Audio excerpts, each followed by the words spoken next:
Hello, everybody. I hope there's going to be 600,000 of you out there. Well, at least there might be one or two. Jeff and I are both here, and we have got some interesting things to show you this week. We had our first caller on the show last week, and so let's see if we can get a few more of you to phone in tonight. The number to call is on the screen there. It's 07464 644 288, and it's on the screen down there somewhere now. This week, we are really pleased to have received our first viewer video, and it's from Mr. Andrew Norris, who some of you may already know. I've put our email address on screen, or at least I'm about to, any second now if I do this, and that will tell us where you can send your videos to. So send them via WeTransfer, we'll pick them up, we'll have a look, and we'll see how we get on. So, Jeff, I can see you're there. How are you? I am well. I'm in Sydney, Nebraska. I got stopped here because there was a blizzard, but now the sun's out. It's amazingly weird. Let's see. We have Patricia with us, and the Wandering Ponderer, and Allison O'Brien, and of course the Station Master. Well, Bernie, good evening, sir. How are you? Good to see you here. It's strange being on the other end of the camera somewhat. So, Jeff, where have you been since we last saw you? I understand you're stuck right now in some snow up there on I-80. What's happening to you? They just opened the highway. Yeah, it was closed because it was winter driving conditions, but it was really blizzarding here a couple hours ago, but the sun's out now. I guess we've entered that time of year when the weather can be very changing. Yes, absolutely. Well, I hope a few more of you joining us this evening. It's lovely to see you all. What have I been up to? Well, I've been making videos as I normally do, and I've made a couple this week. One of them was I'm just. Can I just look at I just need to look at my phone because I'm hoping that we can actually talk to the organisers of something that I filmed, but we're waiting to find out. It's a real seat of your pants, this one, because he's going to let me know from a meeting if he can get out of it. But anyway, in the meantime, yesterday I went to a rather amazing cafe. A couple of weeks ago, I noticed that we'd been nominated for a BBC award, some sort of local hero award, and I was when I got over feeling sort of self-satisfied. Oh, that was good. I noticed that there was a cafe in Street which was getting loads and loads of nominations. We had two, they had loads. So I went across to see what was going on, and the food in there was amazing. So I had a chat with the owners, and they decided to let me go and have a chat with them. Here's a clip from the film. Right now. Reputation already. Already, yeah. Within 3 months we had. Mainly because of our home cooked food, because not many places in the area do that. No. And also gluten-free, vegan, vegetarian, and we look after anybody. So, I mean, our plan is that everybody should be able to come out and eat in here. And not at an extra cost. No, yeah. No. We go to some places, and if you're gluten-free, you've got to pay an extra £2 per sandwich, and no, we don't want any of that. We want everyone to pay the same as what everyone else would be paying.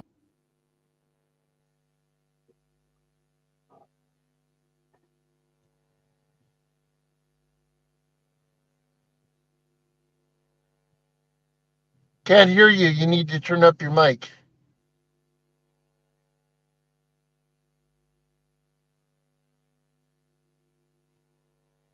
I forgot to turn it up again afterwards. Sorry. I mute my mic when videos are off. I'll get used to it. Anyway, yes, so I went across there, and I'm here to tell you the food is amazing. But they do a sticky toffee pudding. And if there's proof there's a God, that sticky toffee pudding is it. It is amazing. But what really is amazing is that the guys over there are part of the pay forward scheme. So if you find yourself down on your luck, you've got no money, you're starving, hungry, it's pouring down with rain, go into Peggy's Diner or any other diner that operating on the scheme, but Peggy's, I think, are the only ones in the street, and no questions will be asked. you will be fed, completely fed and looked after. And I think that is amazing. I think the fact that cafes are doing this now is truly stunning. It's sad that we have to do it, but the fact it's being done is really good. In Bristol, apparently there's loads. There's one or two in Glastonbury, and I did make the point during the film. It would be a good idea if we had perhaps a map showing where these were. Because, you know, if you just become down on your luck, you might not have the street knowledge to know where to go. So how do you find out? But it's good that they're doing it, and they're a fantastic crowd. I'm going to go there at least once a week just to have a coffee pudding, if nothing else, because I've got to do it. So what's happening over there, Jeff? Anything happening in the comments there? Yeah, Kath Smith says Gabriel maybe interview the Eggman. Oh, Wilf. You know what? I would love to interview Wilf, but Wilf is sadly in hospital at the moment in Yeovil. He's on the same ward as another friend of mine, Bill Knight, who I served on the council with for a while, whose family ran Knight's District. Bill is also sadly ill in hospital. I'm hoping to be able to go over there and see them both this week. But unfortunately, I don't think... I did approach Will quite a while ago. Somebody managed to get him to do a bit of a fly-on-the-wall documentary about a day in his life. I believe it's on YouTube. I have seen it, and it's brilliant. And I approached Will and said, please, Will. He said, oh, no, I'm not into all that little mumbo-jumbo the way he was. He just wasn't interested. So I'd love to have done it, but it wasn't going to happen. So, yeah. And a great character. He drives around, he keeps ticking, he drives around in a Morris Minor van, delivering his eggs to all the shops. I mean, they used to have his eggs in the, what's it called, in the Mockery. I suppose eggs on toast in there involved his eggs. Any others? Your mic is bad. You're fading in and out. I don't know what's going on with this mic. It was perfect earlier on. I don't know what it's doing. Is that better? Can you hear me now? Jeff, is the sound better? I can hear you. You can hear me. Did you have it too far away? Okay. Right. Well, I'll hold it a bit closer. So, another video I made this week was there were some tractors in town, and they came and they overtook the high street. And let's have a look and see what it looked like.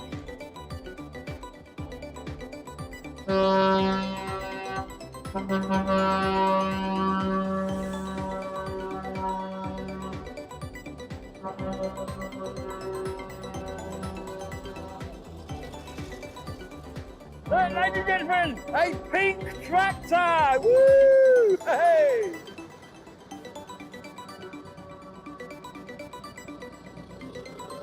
Well, ladies and gentlemen, there's quite a few tractors coming through here today.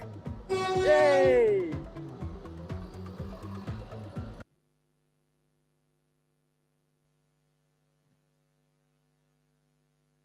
There you go. That was it. 98 tractors in total barreling down Glastonbury High Street. And they were doing it in honour. I just need to check if I've got hold of the chap who's going to talk to us. No, we haven't. Okay, so I'll talk about him. So basically, one of the organisers, his father is suffering from dementia, and we were talking, and I could completely understand, and I knew exactly where he was because my dad had gone through something similar. As anybody who knows me for any length of time will know, my dad suffered for the last 6 years of his life with dementia, lived in a nursing home, couldn't put two words together, didn't know who anybody was, and it's really upsetting for the people around these people. And so the tractor run was in aid of the dementia organisation Heads Up. So I obviously wanted to film it, and I wanted to promote the fact that these people are doing this work, and I think it's valuable work. And you know, it's just something I wanted to show. So that was a really good video, I thought. Anything but do with tractors. And they had all sorts. There were Massey Ferguson's, David Brown's. There were all sorts of tractors. From, some of those big brand new ones. The ground rumbled as they went past. Jeff, what's happening? The station master says Gabe, of course, nearly got run over to get these pictures for you. No. It looks like I did, but it's called shooting with a camera on a stick. Basically, I'm at a safe distance. My camera is on a gimbal on the end of a very long 6-foot long stick. And I know where that is in space, so I can put it very close to the cameras and I'm nowhere near them. So it looks risky and you think, oh, he's a good cameraman, but no, it's just a camera on a stick. Sorry.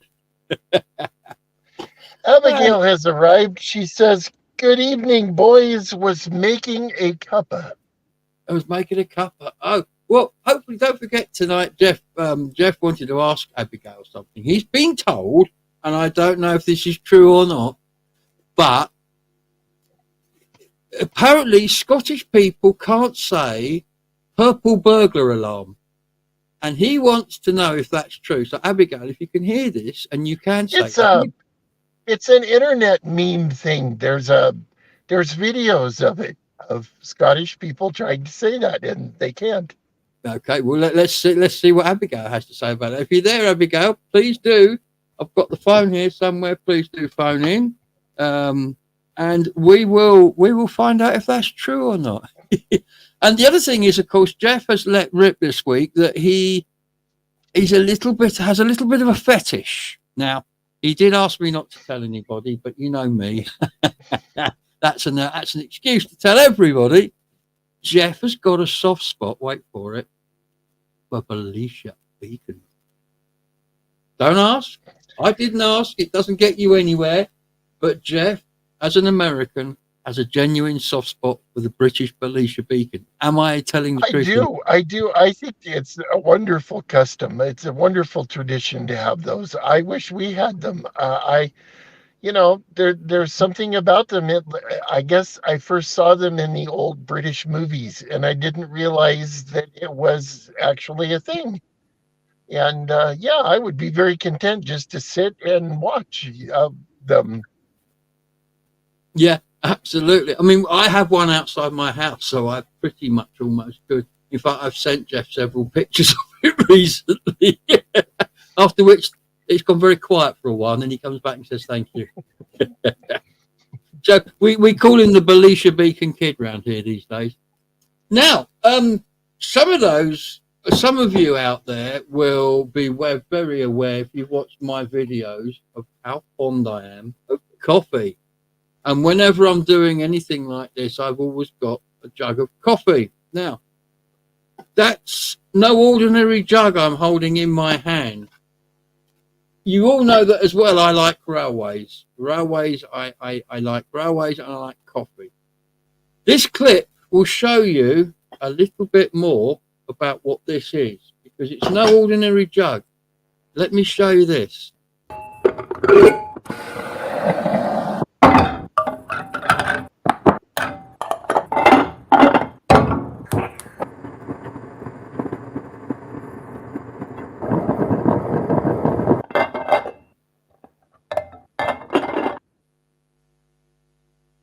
Now that there is about 20 minutes of your life gone up in smoke for that operation. But it is a Pyrex percolator, and it makes some of the finest percolated coffee I've ever tasted. Now, imagine my glee when Mr. Kellison over here tells me there's a connection between my coffee pot and railways. Is that, or is that not true, Jeff? Tell me more. It's true. It's true. The Pyrex, those 80-year-old Pyrex coffee makers make the best coffee on the planet. I've had coffee in every way that you can, from a cowboy percolator to a Belgian, the dual thing boiler. I've had it all. And Hello? What happened to Jeff? Have we lost Jeff? He's fallen off the planet of the face of the earth. Never mind. Okay, well, I'm sure Jeff will come back. But basically, the story goes that the Pyrex was invented because the railways had a problem. They would be driving across America with these really hot lamps, and very suddenly it would start to rain, and water would get on these very hot lamps and shatter the glass. So they got together and they asked the glass industry to come up with something that is, that would be able to cope with this. And they came up with this new glass, and it was called Pyrex. So Pyrex was invented as a means of basically stopping the stopping the Jeff's back. Good, because I'm struggling here. Jeff, carry on. I've got as far as the rain on the lights, cracking the glass. They invented Pyrex. I got that far.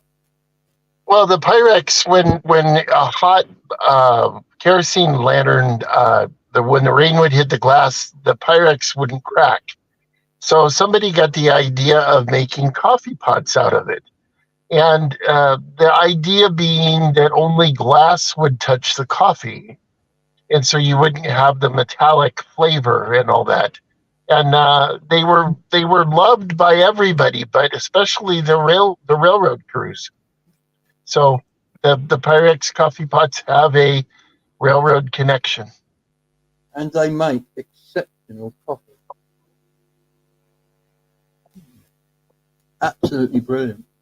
So I guess, again, it's one of those things that there's connections, but you wouldn't necessarily make those connections or know that they were there.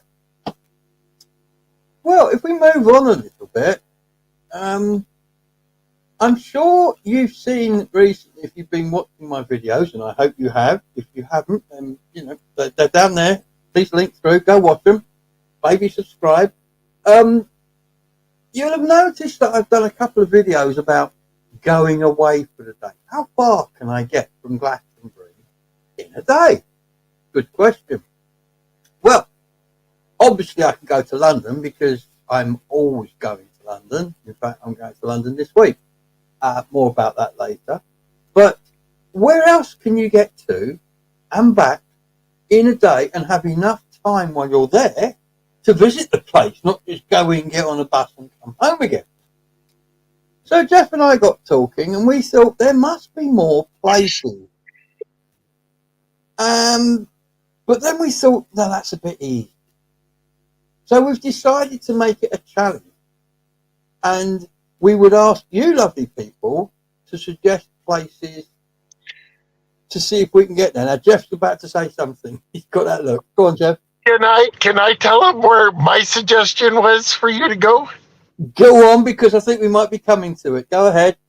I said, wouldn't it be fun if you could go on a day trip and find a real New York deli, a Carnegie deli?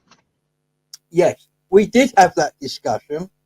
And as a bonus to what I'm going to be talking about now, we are going to do that. Later on this week, I'm going to London because I think I have found such a deli. And obviously we know I can get to London and back in a day. So this week I'm going up to London to answer Jeff's challenge to see if I can find a deli of that description and get there and back in a day. So watch the channel for that. So getting back to where we were, we decided that if we asked you guys to challenge us, where can we go? So we want you to send in destination ideas. Now, I did a short a while ago about this, and several of you have already sent in some suggestions. So we managed to randomly choose 6 of them. Basically, well, we had about 15 or 20. I told Jeff to pick a number between however many we had. I think it was 19. 1 and 19. Give me 6 numbers between 1 and 19, which he did. I then ticked off the ones that I've written next to those numbers, and they were the 6 that went on the dice. So completely random. Nobody could have chosen them. So, if you've never read the book, no, let me come to that in a minute. We decided to do it on the throw of a dice. Now, the reason we did that is because we don't want any comeback of people saying, oh, well, you picked an easy one. Because no, the point of a challenge is sometimes you fail. So there may be a time when we go off somewhere and it all goes very pear-shaped and I don't make it. And that person will have beaten us, and we will come up with some sort of recompense for doing so. But we basically want it to be done by chance, but with you guys picking what those chance points are. Now, I don't know if you ever read a book called The Dice Man. It's by a guy called George Carcroft, I believe. He's an American author. Some say it was a story, some say it was autobiographical, but either way, it's a really interesting book. And he did everything. All of his decisions were on the throw of a die. There you go. So, what we're going to do tonight is we're going to start this off, because on screen in front of you, I don't know if you can see those numbers, they are the 6 destinations that we had selected. And they are the 6 numbers that have been associated to 6 places, and we're going to throw a dice. Because tonight, ladies and gentlemen, on this show, we're going to find out which one of those destinations I have to go and see. Oh, God, this is what you get for buying stuff in hippie shops. I thought I'd buy a nice hippie one, but the zip's rubbish. So I thought we would find out tonight where I'm going. Now, I have 5 dice here, for those of you who like playing Yahtzee. There's 5 dice there, and I have a 6 dice here, a little bit larger. Now, the reason I have these dice, I'm going to come to in maybe the next show or the show after that. But it involves some rather interesting travels in Europe. We'll come back to that. But for now, we have a single dice. The numbers are on the screen. I'm going to move my coffee cup because this is where all this sort of thing goes very, very picked up. And then what I will do is I will point the camera. I'm hoping you can see the desk, where the dice is going to be. And here it comes, ladies and gentlemen, the dice. And it went over there. The number is the number 4. We're going to Exeter, ladies and gentlemen. We're going to Exeter. Well, they've got a really nice cathedral there. It used to be when I lived in Totnes, my local town. So luckily, I know it quite well. So we'll be going to Exeter. And if you picked Exeter, thank you very much. What we do need to do is start keeping names of people who suggested these places, because if we get stuck, then they've beaten us, and we need to congratulate them for doing so. So there we go. Now, don't worry. If one of those destinations up there on the screen is yours and didn't get picked, don't worry. It's going to go back into the hat. Every suggestion that we have been given, at some point, we will try and get round to. But those that haven't been picked tonight are going to go back in a hat, and we will, next time we do a show, be picking the next one. So please send in some destination ideas. Obviously, don't make them ridiculous. Aberdeen and stuff. We know we can't do that. Any really outlandish ones that are completely impossible, we will obviously let you know that we rejected them. But, you know, I mean, somebody told me the other day they came here as a day trip from Penzance. Dean Cooper is here now. Dean, hi. Kath Smith said, yes, my father worked the signals. Where? Yes, where? That's very interesting. Yeah, absolutely. One of the interesting things when you go through Shrewsbury, and again, I'm preaching to the converted for people like Bernie, is they've got, I believe I'm correct in saying, the largest framed signal box, you know, like a proper old traditional signal box built on a frame, I believe, in the world.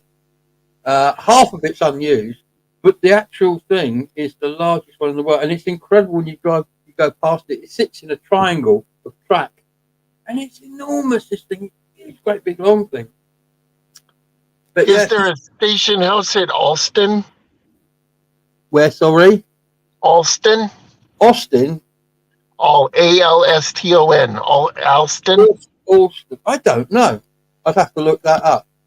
Alston. Don't they make Alston? That's where they make trains, isn't it? Is that one of the companies that make trains, or is it one of the old companies?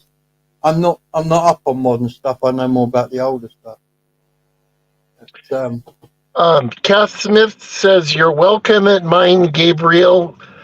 You've Hadrian's Wall. Now, that would really be interesting for you to see Hadrian's Wall. Absolutely.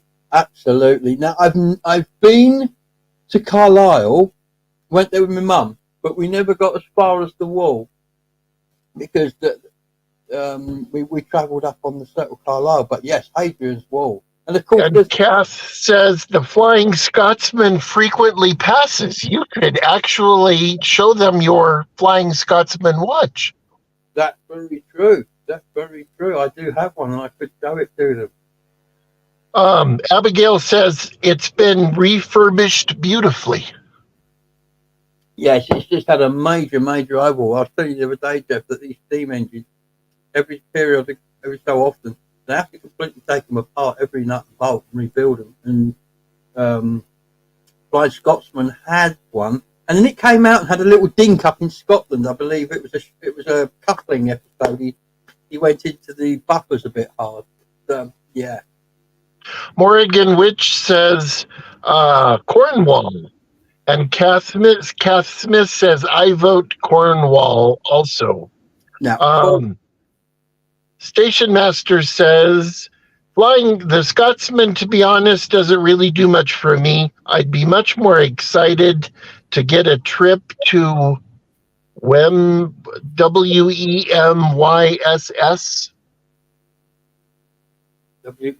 WEMYSS, don't know that. WEMYSS Bay than a ride on the Scotsman.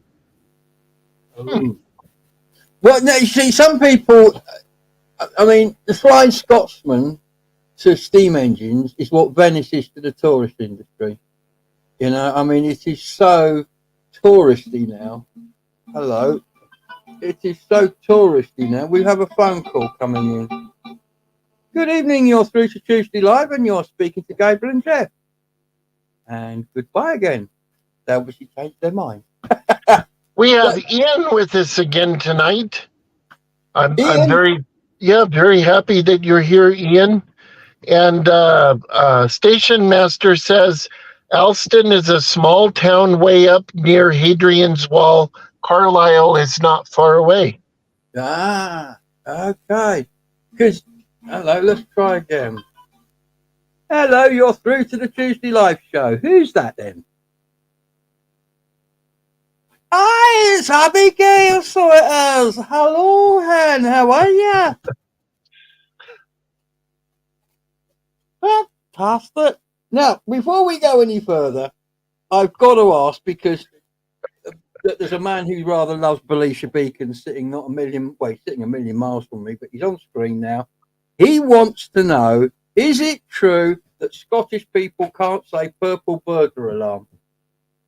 Can say purple, but burglar, I can't say it. There you go, Jeff. From the horse's mouth, as it were. Burglar, I can't say it. You have a difficulty in saying it. Yes, because you say burglar, don't you, or something, a burglar, or something. I can't quite get it. Burglar. Even I can't do it. Even I can't do it. There's been a murder of them. Oh, that's funny. So how are you? How is Scotland? How is everything up there? It's been lovely, and I wanted to say to Jeff, I had put up to the station master that I'd asked if we could to Weems Bay train station, and Jeff couldn't say the word Weems. Weems. Weems. No, I don't think. I haven't. I'm sure Bernie is far better travelled and far more knowledgeable than I am regarding steam trains. I do not even begin to go. It's not. It's actually a train station. It's a refurbished. It's all glass, very Victorian. Oh! And you catch the ferry. Yep. Yeah. Catch the ferry. Oh, that is probably one of the most beautiful stations in the country, and I gotta go there. You go, and it's, I tell you, explain to people who haven't seen it. You basically, it's like a conservatory almost, and it's circular. And Yeah. then there's this snake-like glass roof building that comes off of that and goes down to where you catch the ferry, surrounded by some of God's most beautiful countryside. And this thing is just incredible. And you get the ferry there to, remind me, please, Abigail? It's to Butte Rothsey. Butte Rothsey, there you go. You know, and Steve Marsh, who I talked about in my video the other week about, you know, people who make videos, he's always out in the Western Islands, and he's been there several times. Jeff Marshall went there when they went to all the stations. The other guy that I watched, Planes, Trains and Everything, he's been there. I want to go there. I will be going there at some point because it's just such a beautiful place, and I want to get the ferry out to the island as well. Got to do that. Before you get the ferry, when you come out of the train station, across the road is one of the oldest butcher shops, McCaskey's, which she just got an MBE from the King. Goodness gracious me, for being a butcher. For being a butcher, she's in her 70s, but they own the cafe next door, and it's a fantastic cafe, always busy because it's all fresh produce. Used to chickens came from the back basically as well. Lovely place, award winning. And do you live far from there? I live about 25 minutes from there. Ooh. So if I came up there, you lot could all come on the ferry, and we could all go out on the ferry together. I think an anti-sip this one. I'm sure you can. I'm sure you can. No heaving over the side there, you know that, don't you? Hi. And when the captain says heave to, he doesn't mean chuck up, okay? So it's a naval term when you heave to, apparently. It is. My niece is a Navy.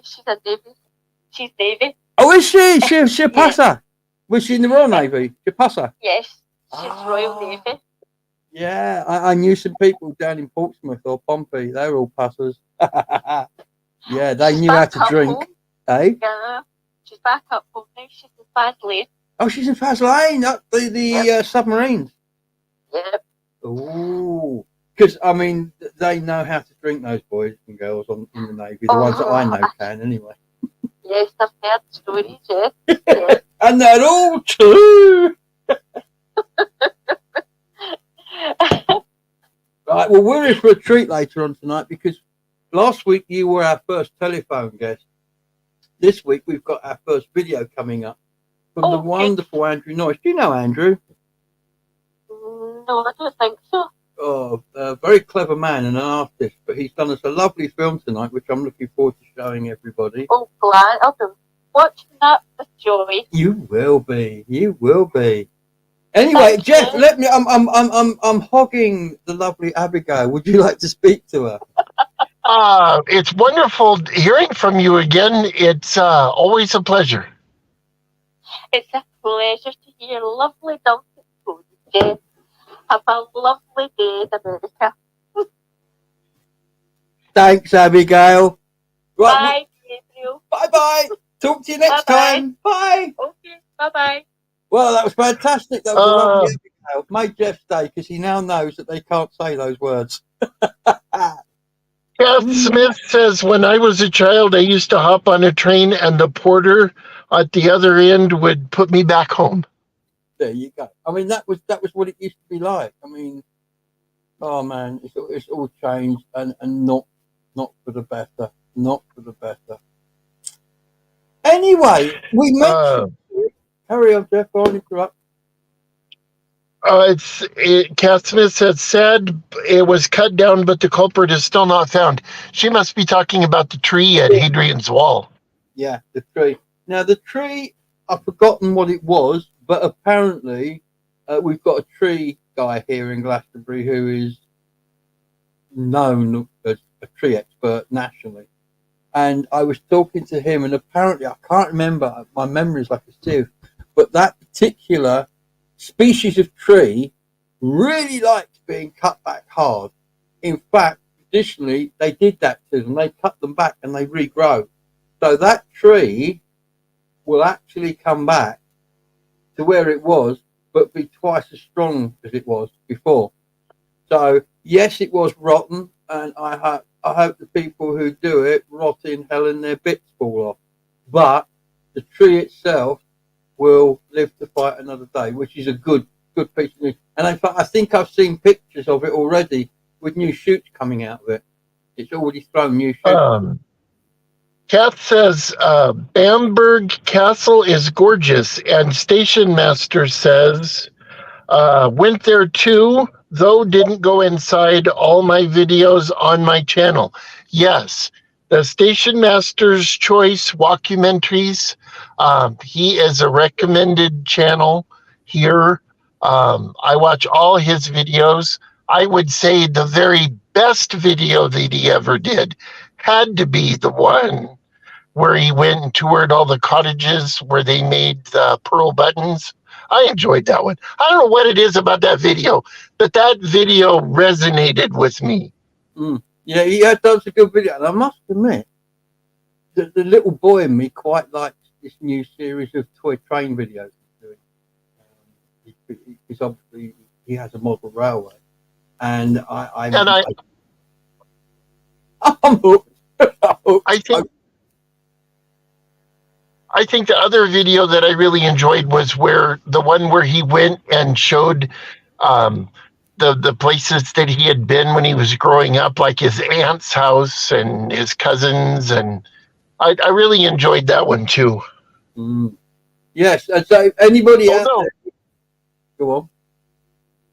Although I felt really bad because he was wearing these hard-soled shoes in that video, and it was in the summertime, and I felt so bad. I went and I ordered him a handmade pair of shoes and sent him. So the Station Master has a very, very comfortable pair of handmade shoes to wear for his videos now.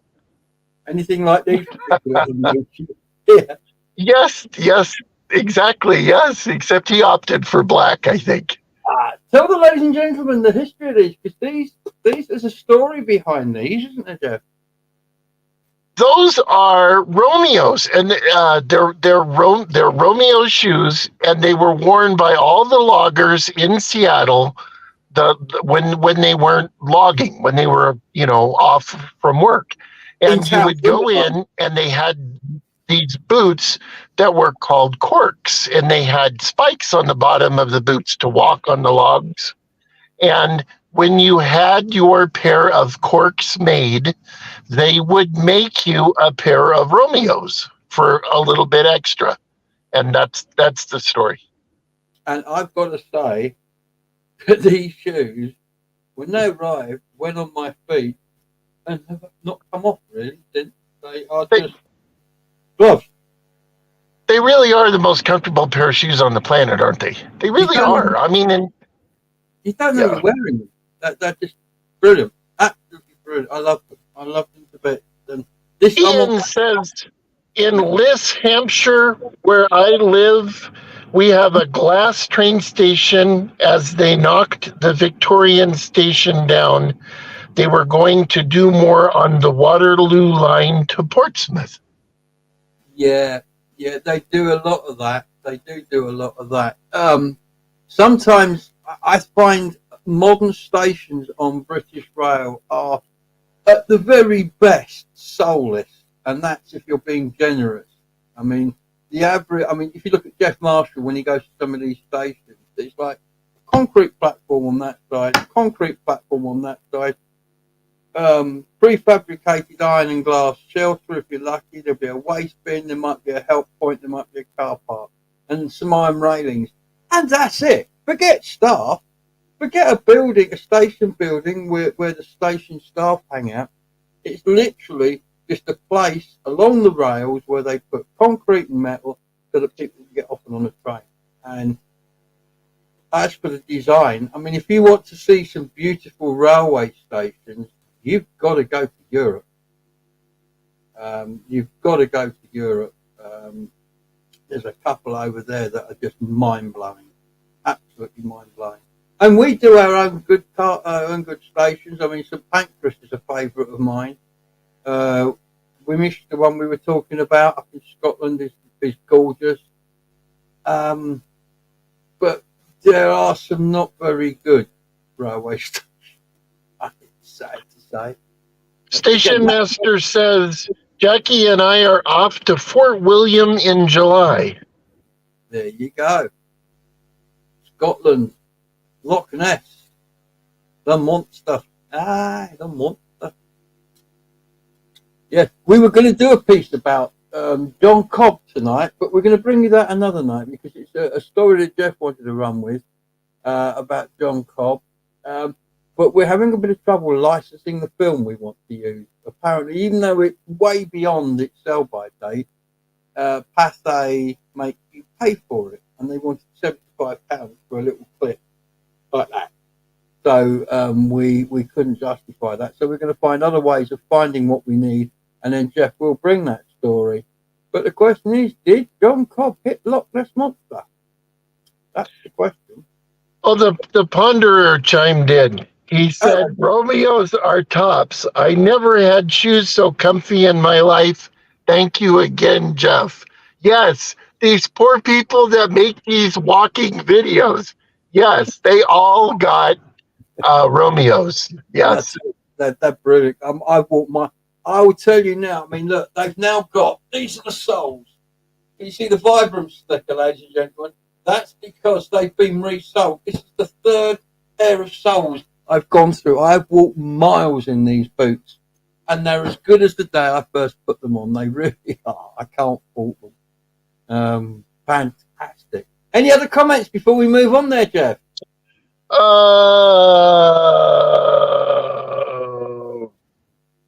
Abigail says, love the old stations. It's a shame to knock them down. And Station Master says, in the late 60s and 70s, prefab stations were all too common. Luckily, today there is far more conservation of stations with heritage. Yeah, they're starting to. But we went through a period in the 60s where that didn't happen at all, sadly. Didn't happen at all. Ian says the laugh is now it's closed. So you have to get a ticket from the machine and go round the station to get in round the back. They must be, they're talking about Donchester. Yeah. I don't even want to talk about it. It's too. Well, I'll tell you, there's some things that we do better over here, and there's a whole myriad, a plethora of things that you guys do better. And I would say, when it comes to rail travel, from what I've seen, our Amtrak is pretty pathetic as far as the stations and being safe in the stations and the stations being clean and all that. I give the nod to you guys. Yeah, I mean, the other thing is Europe and the United Kingdom have developed differently. I'll send you that map. I can't find it right now, but it's interesting. It was a map of Europe next to a map of America, and on the map of America there was a few spindly lines. It looked like a spider's web. But on the map of Europe and England, you couldn't see the countries for this black mass of rail track. It's completely different. You were going to say something, Jeff?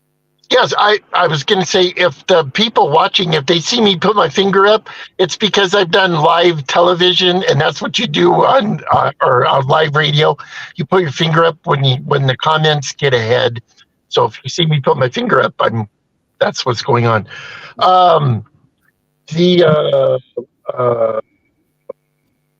Let's see, what was I going to say? I just think that you guys have done more to preserve the old stations than we have. Some of our stations are dilapidated and run down, and they're completely unsafe. I bought, the tickets are $3 a piece. I bought 10 tickets for the lottery, the Mega Millions lottery. It's $563 million, I think, right now is the grand prize. So if I win, I want to say publicly that I would love it if the station master came over and saw Big Boy. Yes. Yeah, who wouldn't? Who wouldn't? That'd be a good idea. I mean, I should say that Jeff and I have had plans now for a while for me to go to America. I've just got this stupid thing about flying that I'm getting over, but we're going to go and meet up in America at some point soon in Las Vegas because it's a small place. Uh, we you don't have to go anywhere. We can just be in one place. Now, the original idea, I was going to fly there in a big long flight. My first flight will be a huge intercontinental flight right across America and the Atlantic. And then we got to talking and we thought, wouldn't it be a good idea? Because I like trains. There's a train that runs from Chicago down to Los Angeles, and it goes within a short distance, within a bus distance of Las Vegas. So what I'm going to do now is I'm going to fly to Chicago, and then I'm going to ride the Amtrak, hopefully with Jeff for half of it, down. Jeff is hopefully might be going to be able to get on at Dodge City, and then we'll go down and we'll have a couple of days in Vegas, and I'll ride the Amtrak back up to Chicago and fly home from there. So when that happens, it's probably going to be around about October this year. And look out for the videos because there will be lots of them.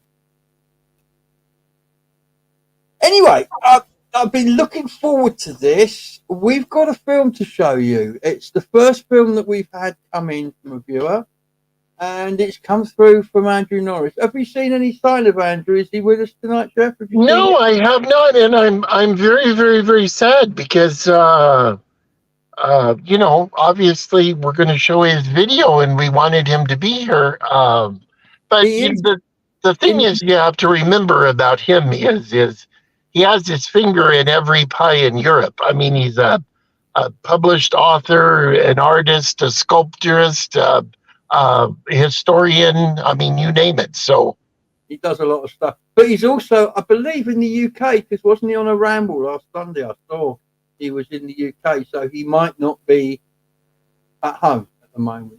He's over here at the moment, is what I'm trying to say. Wherever he is, I hope he's having fun, and I hope the world is treating him good. Excellent. Well, let's watch this lovely film that he sent us. This is what it's all about.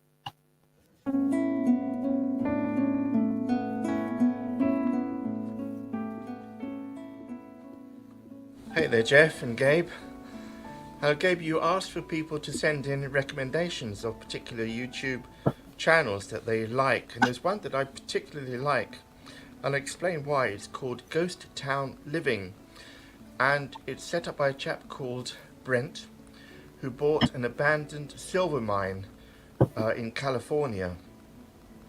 And I think this site will appeal to both of you because for Jeff it's a silver mine, and he spends a lot of time going down the different layers of the abandoned tunnels where miners went, and he explores the life that they had and the difficulties they had, and he's going in search of an elusive pair of Levi jeans from way back when, and he has been mining little bits of silver and smelting it to make a little ingot in one episode. And for Gabe, I think because you focus on Glastonbury, you focus on one town. You know, I'm in a little village in Croatia, and for the past 16 years I've been focusing just on this village, recording the culture and the people and the way of life here.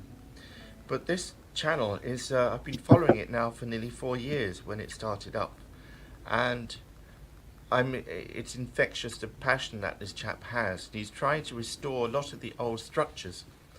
And a couple of years ago, a disaster struck when one of the major buildings, called the American Hotel, caught fire and was completely destroyed. And this was going to help him to try and revive a kind of tourist industry there.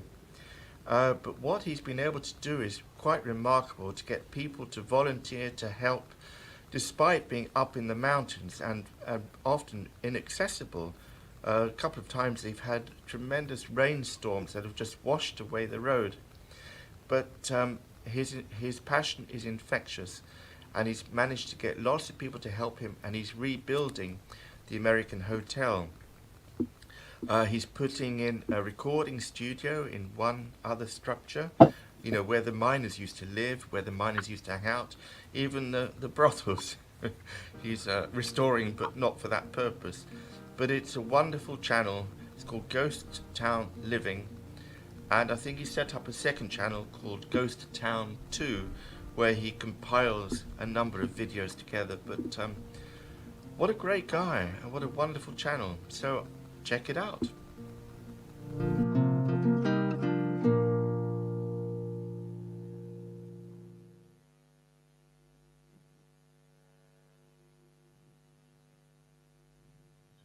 Well, ladies and gentlemen, I hope you enjoyed that film as much as I did. Let's push this button here and we'll all come back. That was a lovely film by Andrew Norris there.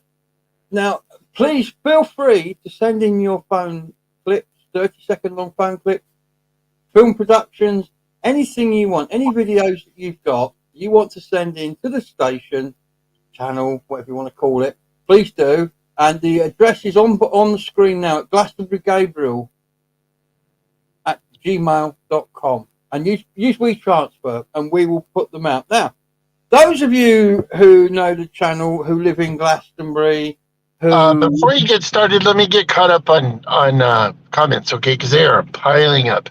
Okay. Can we do that?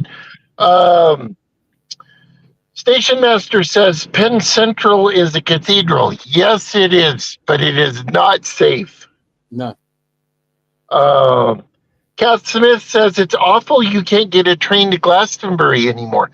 That is very sad. I don't know what was the Beaching Cup. It was the Beaching Cup. Went with the Beaching Cup. That was Great Western didn't like them. Was it John Betjeman that did the film about when they were ending it? Oh God, I love that film. Yeah. I bet I've watched that 35 times. It's one of my favorite things on. It's my favorite film. Station Master says UP Big Boy, oil fired, like 2 or 3 engines in one. You could fit a scout camp in the cab. Yes, it's 1.2 million pounds, fully fueled and rolling. It's a big one. We have got somebody on the phone, Jeff. Oh, okay. So those of you who live in Glastonbury, or those of you who've been to Glastonbury, either know or have seen one of its most famous characters. And you know who I'm talking about, don't you, Jeff? Yes, I do. It's the wonderful, clad in blue, Merlin of Glastonbury. Character being the operative word. We have Merlin on the phone. How are you, Merlin? Good. Because you've not been well recently. You're really well. You're recovering now. Yes, I'm recovering. I've been in hospital for over a week in intensive care, and that's because I passed out at home at 11 o'clock at night and didn't come around till 11 o'clock the next day. That's 12 hours, and it took me 4 hours to get myself together to phone 111 to get the ambulance to come out and pick me up. Yeah. But you're back now. You're feeling better. When are we going to see Merlin back on the streets of Glastonbury? Everybody's been asking me. Sure. I'm not quite sure about that, but at least get this month out the way first. Yeah, let's start the next month. Get into March, because loads of people have been saying, "Have you seen Merlin? Where's Merlin?" I'll be saying, "Oh, he wasn't well, but he will be back. I just don't know when." Now we're going to have. Merlin doesn't know when either. We are going to have Merlin on the show as a guest, sitting actually next to me in the studio at some point soon. And those of you who don't know, if you live locally to Glastonbury, Merlin also has a radio station, a slot on the local radio station, don't you, Merlin? Yes, I do. I'm not quite sure when that's going to start, but it's going to start. And that's really going to be really important news because I should be on Radio FM, and so 107.1 FM radio, and that's going to be broadcast all over the world if you like. If you can tune into 107.1 FM, you'll get me, you know, all over the world. But I'm basically from Glastonbury Street and Wells. It's just this area at the moment that they're concentrating on. I think what Merlin means is if you've got an FM radio and you live in the area, you pick him up on the radio. But from the rest of the world, they've got streaming online, so you can go to the web station page, and stream it from anywhere in the world and hear him that way.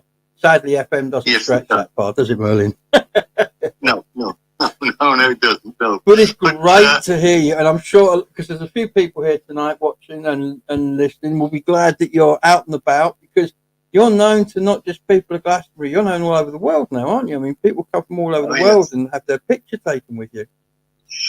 I tell you what, I had 2 women come from Vancouver in Canada, and I said, "Oh, you come to see Glastonbury in the Abbey?" And they said, "No." I said, "What'd you come here for then?" She said, "To find you." I said, "Why?" She says, "Well, where we go, they're all talking about you. When we go drinking, they're all talking about Merlin and Glastonbury." There you go. That's in Canada. I spent a lot of time in Vancouver. I worked at Western Canada Steel for a while, and I spent a little bit of time on Shipwreck Beach. Shipwreck Beach, yeah, that's where they're all playing it. Shipwreck Beach. So there you go. We've had international people making us films. We've had international Merlin's mages. We've had international mages coming on the phones, and we've had people from Scotland, which is an altogether different country. That's amazing. We're international now, aren't we, Jeff? We made it. We're big time. We're international. I mean, there's nothing stopping us now. We've gone international. That's right. Nothing stopping you now, brother. Absolutely. We're on it. We're on it. So if you are coming to Glastonbury and you want to meet up with Merlin, because a few people, because I put a short out to say Merlin hadn't been well, and a few people said they want to really meet up with Merlin. How can I get in touch? So if you want to get in touch with Merlin, and I'm sure he won't mind me saying this, because Merlin isn't brilliant at mixing modern technology with ancient magism. He's better at mage stuff. He can read runes, he can do all that stuff, but on a technical level, he's not what we will say League One. So if you want to get in touch with Merlin, if you want to come down, have your photograph taken with him or meet him, if you contact me, I will make sure the message gets to Merlin and I will put you in touch with him and you can sort that out. Is that all right with you, Merlin? I tell you what, today I went to the beach, which is opposite where I stand, and it's in remembrance of Dave Beach. Yes. And Gina and Mark were running the cafe, and they invited me over there today, and I went over to have a drink and hot drink and cake and everything. So it was really lovely. And on Saturday at 4:00, they're inviting all the people to come and have a free meal and have a free food and free drinks in their cafe. Where is that? So how about that? So I'll be there dressed up as my wizard and doing whatever I do. Where is their cafe, Jeff? Opposite Merlin? where I stand. Hey? It's the old Turtle Cap. In Glastonbury? Oh yes, yeah. They've Right taken where that I stand. over. That's them taking. Dave Beach's family have taken that over. That's right. Oh, That's I right. didn't know that. Oh, well, I'll be going in there with my cameras very soon then. Brilliant. Thanks for the heads up, Merlin. Anyway, listen, we're coming to the end of our allotted hour here, Merlin. It's been great having you on the show. We are going to have you come in as a guest, and you can sit here for the entirety of the show. Sadly, you don't drink coffee, do you, Merlin? No, but I do all sorts of other drinks anyway, and I do various herbal teas I'll drink as well. So there's all sorts of things I'll drink. Don't do herbal tea. But anyway, yes, we'll sort you out when you get here. Don't worry about that, my friend. Thank you for taking a call tonight. Thanks for coming in and saying hello to everybody. And I'm sure I speak for everybody in Glastonbury and all over the world when I say we can't wait to see you back by those gates of the Abbey. I can't wait to be back there myself, Gabriel. Okay, Merlin. So you're all the best, Gabriel. Bye-bye. Thank you very much for can I say thank you to all the people who sent me healing and good wishes and everything. Thank you, guys, because you've really helped me. Yes, there was a lot of them, wasn't there, buddy? Anyway, you have a good night, and we'll see you soon, Merlin, and thank you again, buddy. Okay, bye-bye. No problem. No problem. Bye, bye, Gabriel. Thank you. Well, that was Ernie. lovely. Yeah. Ernie has joined us tonight. Says, good evening, Gabriel and Jeff. I trust you are well. Is this Ernie from the railway? Yeah. Hello, Ernie. Ernie works on the down at Shillingston on the Somerset and Dorset, which is a railway we were talking about earlier on, because the Glastonbury line from the Somerset and Dorset out to the beach there through Glastonbury was called a branch, but it wasn't a branch. The original line ran from Glastonbury to Highbury. And the reason I stood as a town councillor in Glastonbury is because I wanted to sit in the chamber where they held the inaugural meeting of the Somerset and Dorset Railway, because that's where they all sat down, the Clarks family who make shoes, who were big industrialists in the area, sat down with everybody, and that's where the Dorset Railway, the Somerset Railway started. And then later on, they met up with a line coming up from Bournemouth to form the Somerset and Dorset. And then Midland wanted a line down to connect to the south coast, so they came down through Bath, and then came down that way with an extension from Bath, which connected up, making the Glastonbury to Highbury section a branch. When it wasn't really, it was the railway.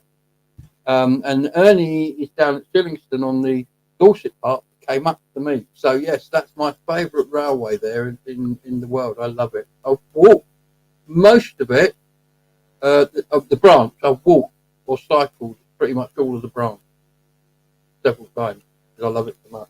Station Master Choice says John Benjamin made lovely films in the old Somerset and Dorset area. Yeah, that's the one that I like, the one that I have watched. Branch Line. He was known for two films, Branch Line Railway, and the other one was Metroland, which he made about 3 years earlier, which was the Metropolitan Line, because originally the Metropolitan Line ran out to Aylesbury, which is right out in the countryside, and it was more like a normal, it was less like an underground line and more like a kind of a local overground line. But eventually it was shut beyond Amersham, and then it became subsumed into the London Underground. Charlie Morgan says, great to hear Merlin will be back in town. Yes. And Ernie says, hi, Merlin. I stay at the old bicycle shop whenever I stay in Glastonbury. I think it's just doors down from you. It is. Yes, it is. You need to meet up with Ernie and do a video. Oh, I didn't know Ernie came here, but next time we will do that. I didn't know it either. He is a very interesting person. I mean, he is someone that you definitely would want to interview. Oh, absolutely. And we can go and see some of the Somerset and Dorset stuff that's here still. Any more? Let's see. Metroland, Station Master says Metroland is a must-watch, if only for a rendition of the song Neasden by Willie Rushton? Willie Rushton, yes. Willie Rushton was a guy, he was kind of a musician, a bit of a comedian. He was on talk shows a lot. Very, very nice. A lot of people like Willie Rushton. I like Willie Rushton. Very nice chap. Yes. Anyway, listen, Jeff, do you know we've done 1 hour and 5 minutes already? Our time is up, doesn't it fly? Goes too fast. I want to say a huge thanks to everybody who's taken part in tonight's show. I mean, we make this show because we want you to get involved. So the more you get involved, the more we like it. And we've had quite an active chat line tonight, which is really, really good. And again, thank you for Andrew, who didn't appear tonight, but his video did. and that was really enjoyable. Andrew just showed up. Andrew, He said, hi "Damn, I missed everything." again. Are you still in the country, Andrew? Because I thought it might be because you're over here. But your video was really enjoyed. It was a great video. Thank you very much. Well, take the opportunity to ask him about the cartoon. Oh yes, Jeff mentioned the fact you made a cartoon a while ago. I've not seen it, but Jeff has mentioned this cartoon, and apparently it's a fine cartoon. And It is absolutely fascinating, and he said it took him years to make. Jeff and I were wondering, could we show that on here, please, Andrew? Is that a possibility? Because after what Jeff said about it, it does seem brilliant. I could not say enough good about it. It is incredible to see. It is an incredible work of art. There you go. So, Andrew, if you can come back and let us know, that would be tremendous. But don't forget, you can, if anybody else is popping in at the last minute. So 2 weeks from now, do we need to start the show at 9? Is that Andrew time? Do we need to start it?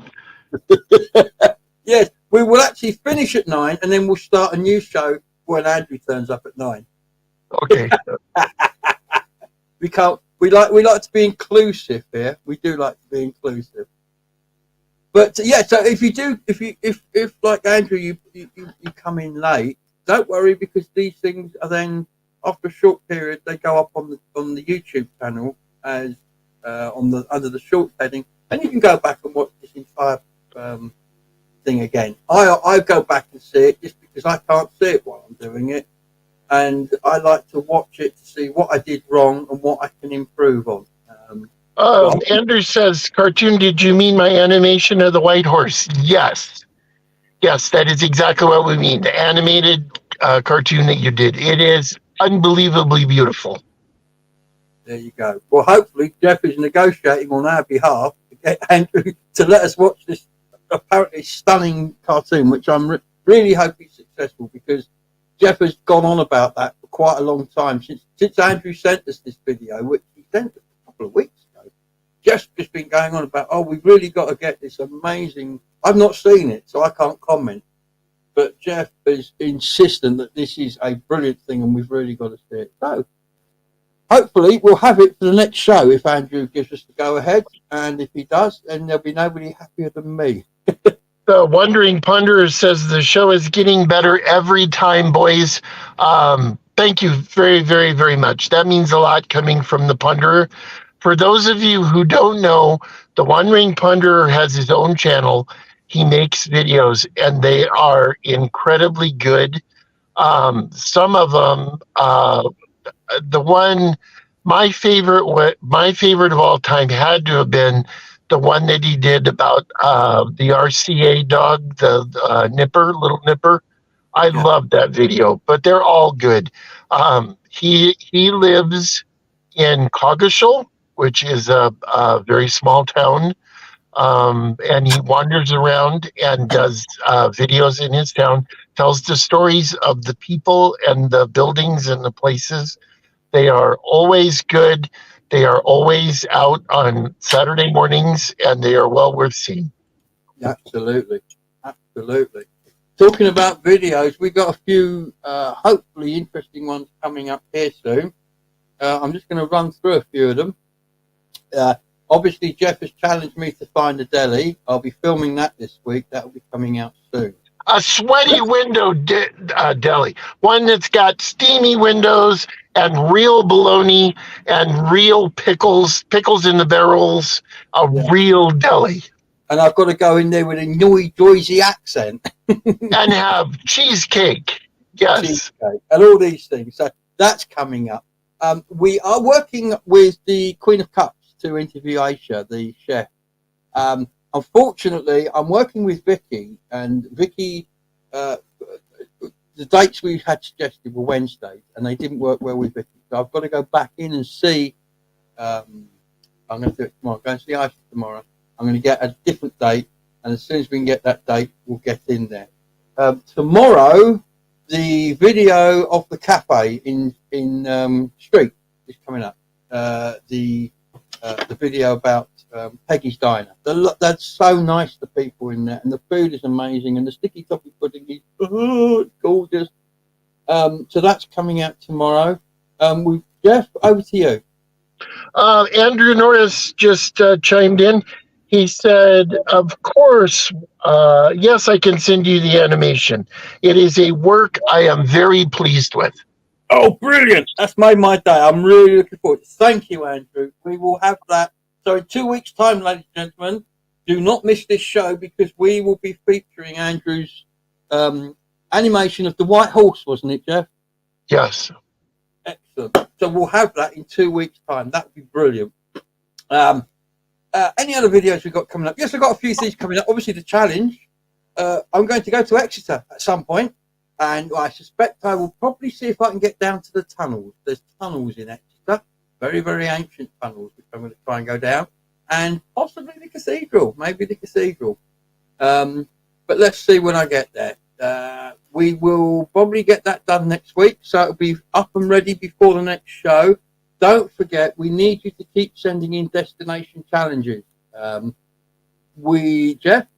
Ernie just says, Gabriel, I'm coming down for Beltane for a week.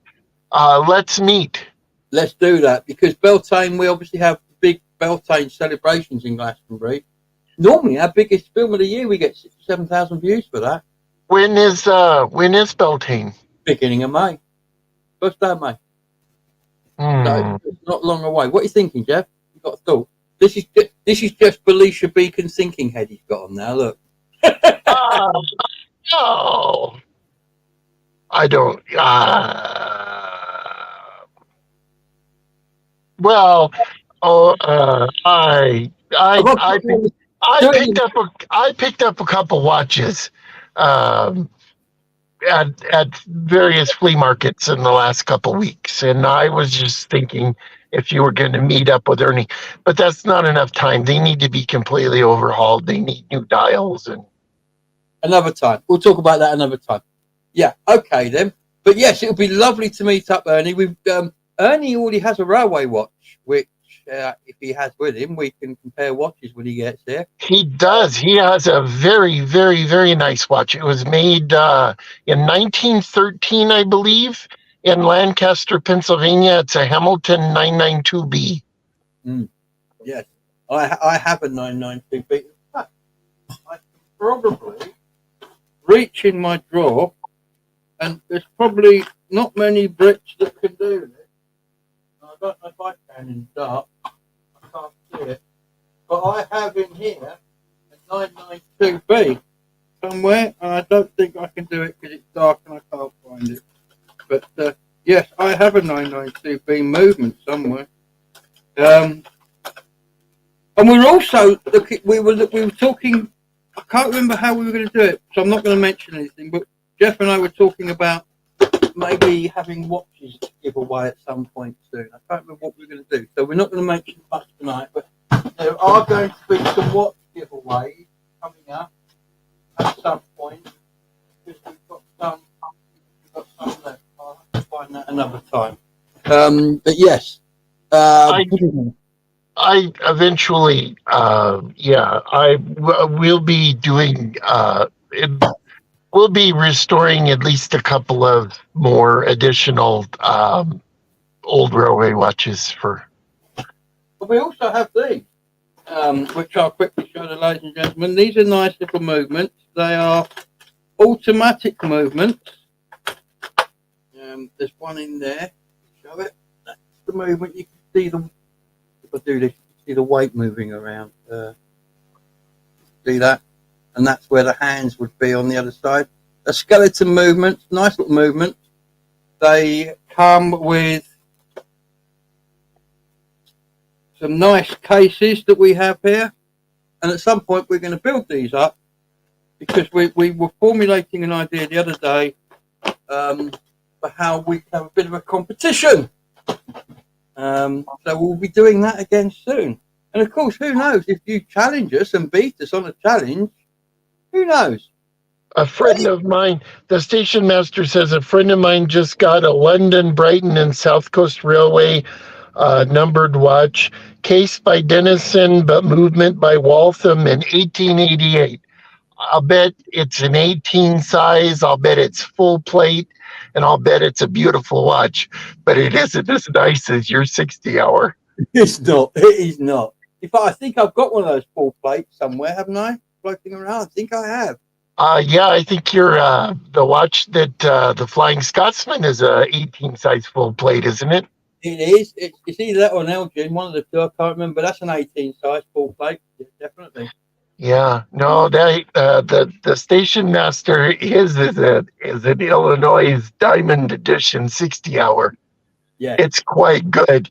That's the watch that the station master of like the Grand Central would have had, or you know, a large station master. That's a good one. yeah. These are the sorts of things we're talking about, ladies and gentlemen. American Railroad watches. I mean, that's a cat. That's not an American Railroad watch. That is an American Railroad watch right there. And they are things of beauty. I mean, you can turn them around and look at the dial, but I'm more of a fan of the movement. I just love. I can just watch that going round and round all day long. Anyway, we do need to wind up, Jeff. It's 9:15, buddy, and we're going to be losing people through boredom soon. So I think we'll call it a day, and we'll say goodbye to everybody. Anybody in the comments you want to bring up? Kath Smith says, "Oh, I forgot to show my great-grandfather's railway watch." Yes, we would love to see it. You know, sometimes people dig these old railway watches out, and they are, you know, they're really something. Sometimes, you know. Absolutely. Oh, absolutely. Absolutely. We're going to do a video at some point about the difference and how American railroad watches develop differently to English railroad watches. But we're not going to get into that now, otherwise we'll still be here at midnight. But we need to say good night to the ladies and gentlemen, Jeff. Say good night. Good night. Jeff. Good night, everybody. It was fun. Thank you, Abigail, for calling in. Wandering Ponderer, take care of yourself. Keep making great videos. Station Master, love what you do. Yeah. Keep doing what you're doing. We love you all. It's been fantastic. We'll see you. Somebody, please watch my snowman video. It is dying a languishing death. Yes, please go to the channel. Jeff did this lovely video about snowman. It's actually quite funny and witty. It's on the channel. Please go and watch it. Please, please, please, please, please. Anyway, on that note, we're going to say good night, and we will see you in 2 weeks' time. Goodbye, everybody. Bye, everybody.